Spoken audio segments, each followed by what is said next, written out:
안녕하세요 여러분, 성공합시다.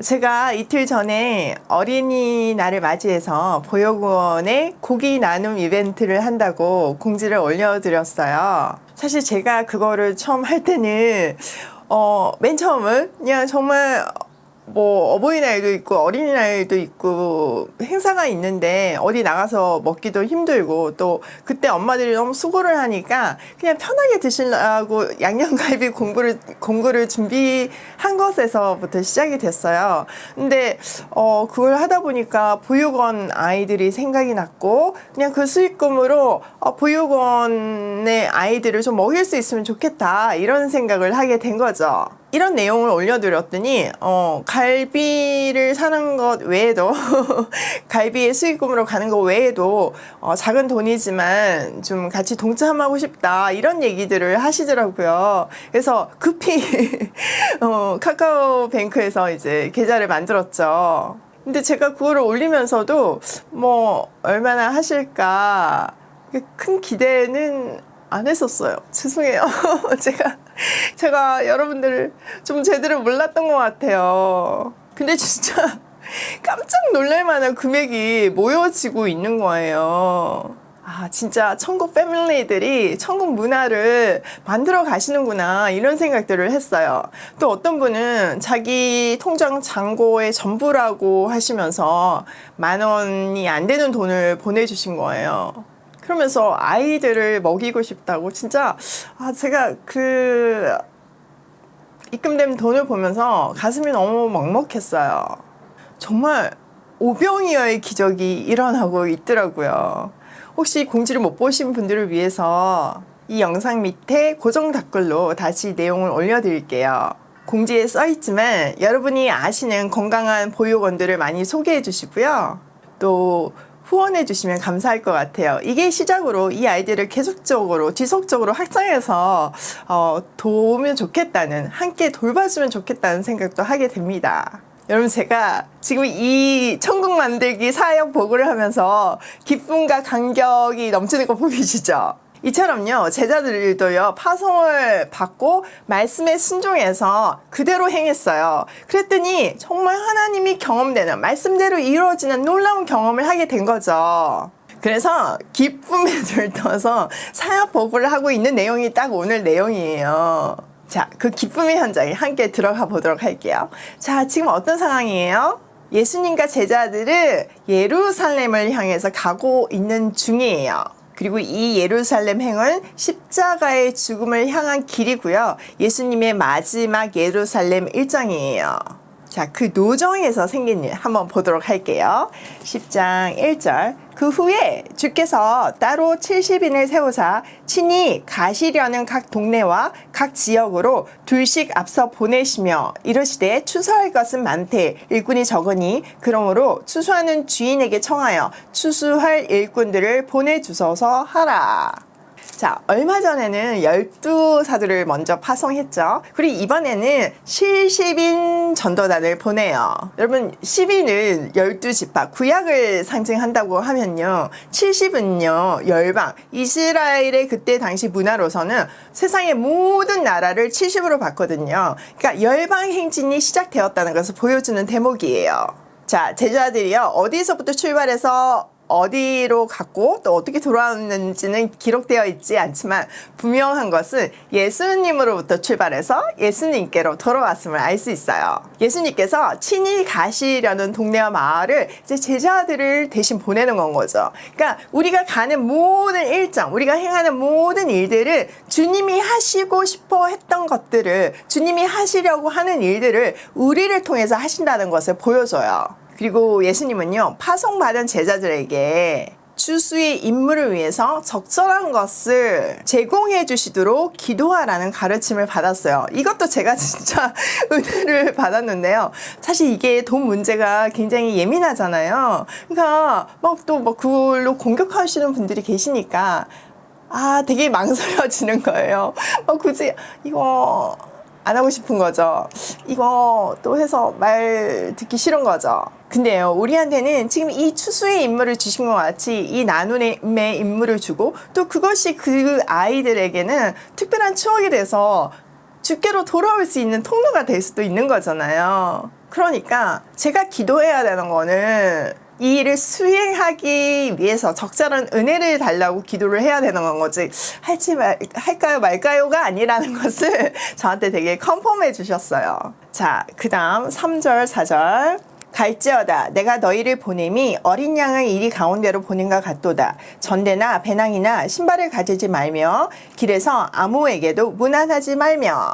주님이 제자들을 파송하시면서 그들을 보내는 것이 마치 어린 양을 이리 가운데로 보낸과 같다고 말을 하세요. 여러분, 양을 이리로 보내는 거는 먹히라고 보내는 거잖아요. 얼마나 이게 위험한 길이라는 것을 말씀해 주시는 거죠. 또 12제자의 파송 때와 마찬가지로 전대, 배낭, 신발을 가지고 가지 말며 온전히 주님의 은혜를 의지하며 구하며 일하라고 말해요. 또 아무에게도 무난하지 말라는 말을 통해서 전하고 치유하는 일에 집중하라는 메시지를 주세요. 복음 전파에 집중하라는 이야기죠. 자, 5절에서 7절. 어느 집에 들어가든지 먼저 말하되 이 집이 평안할지어다 하라. 만일 평안을 받는 사람이 거기 있으면 너희 평안이 그에게 머물 것이요 그렇지 않으면 너희에게로 돌아오리라.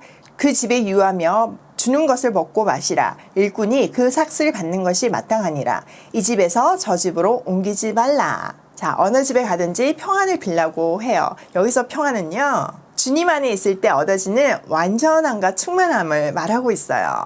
그들이 평안을 받아들이면 구원이 임할 것이고, 그렇지 않은 경우에도 제자들에게 평안을 잃지 말라고 당부해요.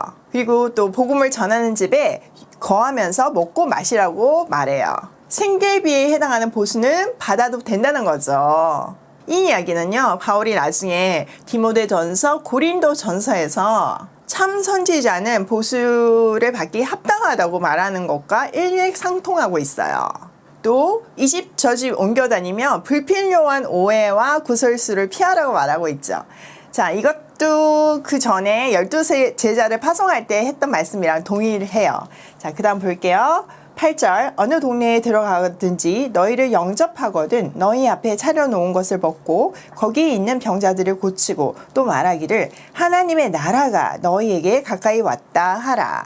자, 5절에서부터 7절까지의 말씀이 개인 집에 유할 때의 지침을 말했다면 지금 8절에서부터 9절까지의 말씀은요, 마을에 들어갔을 때의 지침이에요. 동네 전체가 복음을 받아들이고 치유의 역사를 경험했을 때는 제자들한테 공식적인 입장을 취하라고 말씀하시는 거죠. 또 동네 사람들이 베푼 호의를 받아들이고 하나님의 나라가 너희에게 가까이 왔다고 선포하게 하세요. 예수 그리스도의 오심으로 인한 하나님 나라의 도래를 말하고 있는 거죠. 자, 그 다음 10절. 어느 동네에 들어가든지 너희를 영접하지 아니하거든 그 거리로 나와서 말하되 너희 동네에서 우리 발에 묻은 먼지도 너희에게 털어버리노라. 그러나 하나님의 나라가 가까이 온 줄을 알라 하라. 내가 너희에게 말하노니 그날에 소돔이 그 동네보다 견디기 쉬우리라. 자, 어떤 동네가 복음을 받아들이지 않으면 거리로 나와서 발에 묻은 먼지를 털라고 하세요. 자, 이것은 유대인들이 이방 땅을 밟았을 때 그리고 다시 유대로 돌아올 때 그 먼지를 털었던 그 풍습, 유대인들은 이방인들을 굉장히 대척했잖아요. 그런데 그 행위를 지금 복음을 받아들이지 않는 사람들을 향해서 하면서 이제는 혈통이나 민족을 넘어서 복음을 받아들이는 사람과 받아들이지 않는 사람, 새로운 이방의 개념이 생기는 거예요. 또 복음이 비록 받아들여지지 않는다 해도 그 뒤에 그러나라는 접속어로 강한 대조를 하며 하나님의 나라가 가까이 온 줄 알라고 선포가 반복되고 있어요. 복음을 받아들이든 받아들이지 않든 하나님의 나라는 반드시 임하고 그것으로 인해서 받아들이지 않는 사람에게는 심판이 임한다는 것을 강조하고 있는 거죠. 여러분, 십자가에는 반드시 심판과 구원이 동시에 임한다는 사실 기억하시죠? 그날, 세상의 끝날, 종말의 날에는 믿지 않는 사람들의 도시는 죄인의 도시, 심판의 도시의 상징인 소돔보다 더 비극적으로 될 것이라는 것을 말씀하시는 거예요. 자, 13절. 화 있을진저 고라시나 화 있을진저 벳세다야 너희에게 행한 모든 권능을 두로와 시돈에서 행하였다면 그들이 벌써 베옷을 입고 제에 앉아 회개하였으리라. 심판 때에 두로와 시돈이 너희보다 견디기 쉬우리라.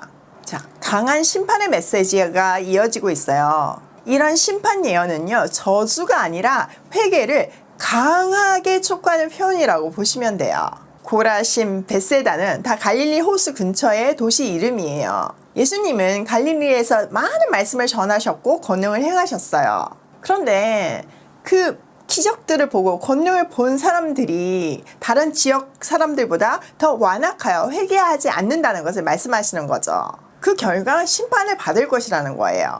그리고 이방 종교를 섬기는 대표적인 해변가의 도시 두로와 시돈을 들어서 심판 때에 그 두 도시보다 강한 심판이 임할 것을 말씀하세요. 자, 15절 가버나움아 내가 하늘에까지 높아지겠느냐 음부에까지 낮아지리라. 너희 말을 듣는 자는 곧 내 말을 듣는 것이요 너희를 저버리는 자는 곧 나를 저버리는 것이요 나를 저버리는 자는 내 보내신 이를 저버리는 것이라 하시니라. 다음은 갈릴리의 가장 큰 중심 도시이고 예수님의 갈릴리 사역의 거점이었던 가버나움에 대한 경고로 이어져요. 사실 예수님께서 가장 큰 이적을 행했던 곳이 가버나움이었어요. 그들의 교만을 지적하면서 음부까지 낮아질 것이라고 말씀하세요. 그리고 제자들이 전한 복음을 받아들이는 사람은 예수님의 말을 듣는 것이고 더 나아가서 하나님의 말씀을 받아들인 사람들이에요. 반면 저버리는 사람은 하나님을 저버리는 사람이라고 말하는 거죠. 자, 이런 지침을 가지고 두려움 반 설렘 반으로 길을 떠난 70인의 제자들, 그들이 진짜 했더니 말씀대로 되는 거예요. 그래서 기쁨에 들떠서 사역 보고를 해요. 그들의 들뜬 목소리 듣고 싶지 않으신가요? 한번 들어볼게요. 17절 70인이 기뻐하며 돌아와 이르되 주여 주의 이름이면 귀신들도 우리에게 항복하더이다.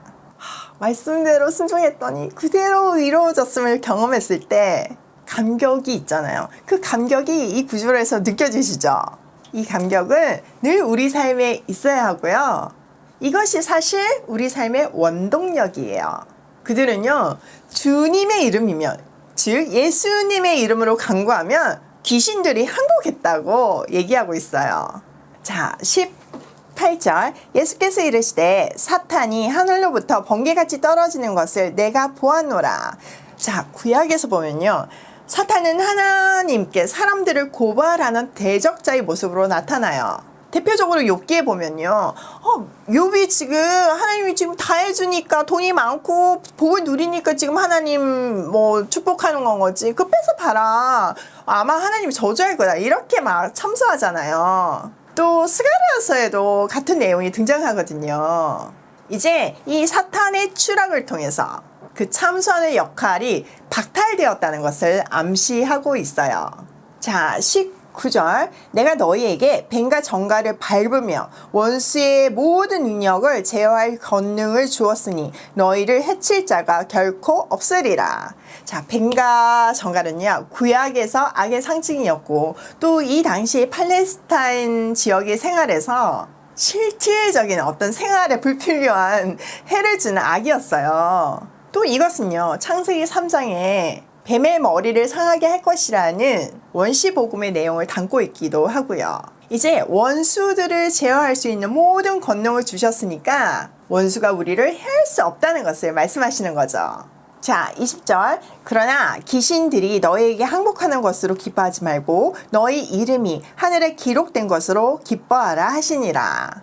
그것보다 기뻐할 일은 우리의 이름이 하늘에 기록되어 있다는 거죠. 오늘 본문에서는요, 순종의 기쁨, 또 복음 전달에서 누리는 감격이 잘 드러나 있어요. 매일 말씀을 묵상하다 보면요, 지금 내 상황과 정말 딱 떨어지는 내용들이 계속 이어져서 소름이 돋잖아요. 하나님 정말 세밀하게 내 삶을 지켜보고 계시고 말씀하시고 계시구나, 이런 것들이 느껴지잖아요. 오늘 본문이 저한테 그랬어요. 저희 회사가 이전을 하게 되면서 이제 이전의 백화점 상품들을 대대적인 세일을 하고 있거든요. 일단 정리를 해야 되니까요. 제가 이제 오프라인 세일을 하면서 혹시나 여러분들을 만날 수 있을까 하는 기대감이 사실 너무 컸어요. 그리고 네, 실제로 어제 많은 분들이 와주시고 또 이야기를 나눌 수 있는 기회가 있었거든요. 얼마나 기쁘던지. 뭐 맨날 댓글로 이제 얘기하시는 분들은 그냥 처음 뵀는데도 진짜 오래전부터 알던 동생 같고 언니 같고 친구 같고 그렇더라고요. 또 뭐 댓글은 잘 못 다시지만 매일 아침 성공으로 하루를 시작하신다는 분들도 많으셨고요. 또 이 말씀뿐만 아니라 저의 스타일 채널로부터 삶의 많은 부분들이 바뀌었다는 이야기도 들었어요. 또 우리가 하는 이 성공에서 도전받아서 줌으로 말씀을 나누고 은혜를 나누기 시작했다는 분들도 계시더라고요. 마치 70인 전도단이 기쁨에 들떠가지고 사역 보고를 하듯이 저한테 말씀하시는 모습들이 너무나 감격이었어요. 저도 그 감격과 기쁨을 주님께 잘 전달드리고 사역 보고를 했답니다. 지금처럼 천국 문화가 꼬리에 꼬리를 물고 이어지기를 소망해요. 또 언젠가는 우리 모두가 만날 수 있기를 바라고 또 온라인이든 오프라인이든 동력할 수 있기를 소망해요. 오늘도 하루를 마칠 때 이 70인 전도단처럼 주님께 기쁨의 사역 보고를 할 수 있기를 소망하며 고고싱해요.